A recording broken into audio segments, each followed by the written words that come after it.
Hello everybody. Let's speak about a new functionality available with Flux V12. This is a possibility to create efficiency map for permanent magnet motors.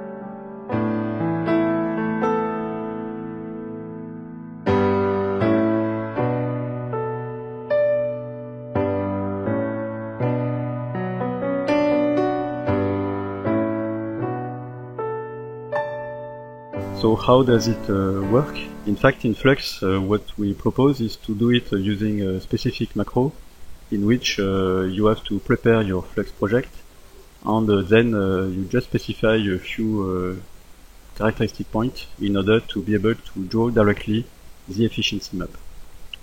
Let me show you the starting point. So we switch to Flux, we load the macro, run efficiency map, and we are going to run it.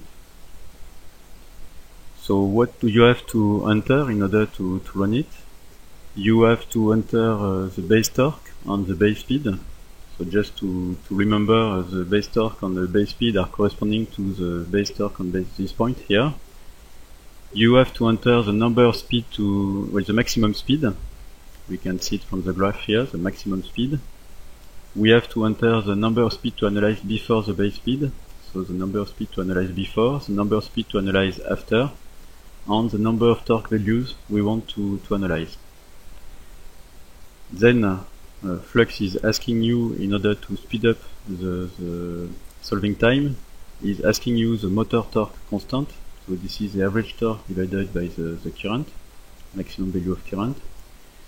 You have to enter the limit on voltage, the RMS voltage on one phase. So here it is 220 volts. And then you have to select two input-output parameters corresponding the first one to the torque. So we can have a look at it. And we have a dedicated input-output value, and one for the voltage, corresponding to the quantity to display to see the voltage on one phase. You can select a Python file in order to do your own post-processing if you want to do some specific computation for iron losses, for instance.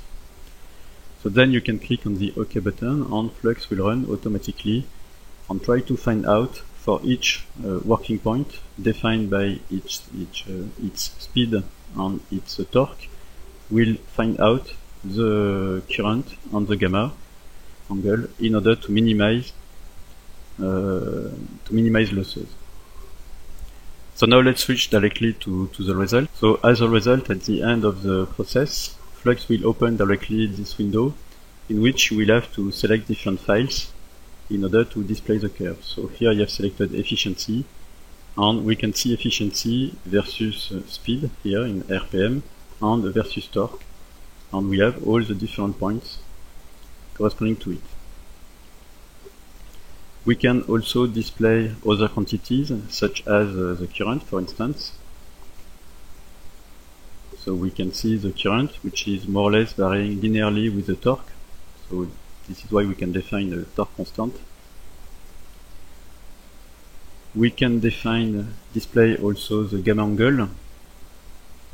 On the gamma angle, we can see that when we reach high value of the speed, we have a high value of the gamma angle, which is going closer and closer to 80 degrees. We can also display iron losses. So we can see that iron losses are increasing with the speed, which is quite normal. We can also display mechanical power.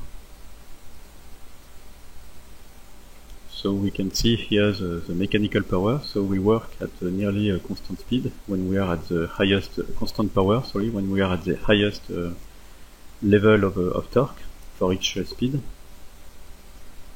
And what is also interesting is that we can display the voltage, and we can see that here the voltage is limited when we reach higher speed, which is normal. So this curve is quite long. It takes nearly 15 hours to get it for this specific curve. And in order to avoid to wait so long, we have created another possibility to display this curve, which is more faster. And in fact, what we propose is to we have done it through a second macro. And what we propose is to compute first the direct and quadrature inductance, so LD, LQ, to estimate the flux, so LD, LQ, to estimate the flux created by the magnet in one phase, to know the resistance, to know the number of poles, to enter also the motor torque constant, maximum value of voltage, and Flux will compute automatically all the data with a more simple hypothesis, because we assume that LD and LQ are constant. So let's do it now for the same motor. So in fact now Flux is computing. I have asked for many computations, maybe 2000 points, and for each point in fact Flux is doing for the speed which is lower than the base speed. We use the maximum torque per ampere algorithm, so the MTP algorithm, in order to find out the angle, gamma angle, on the current, which will minimize losses and optimize the efficiency for each working point. So now Flux is opening a specific interface. So this interface is coming from MATLAB, and we have generated a specific executable, so in which now we can open files. So we can open efficiency, and we have to select specific speed file and specific torque file. So now we can see the curve which has been computed in this case, and we have all the curve directly in a very short time. So we can display again the different curve versus current, for instance, and so on.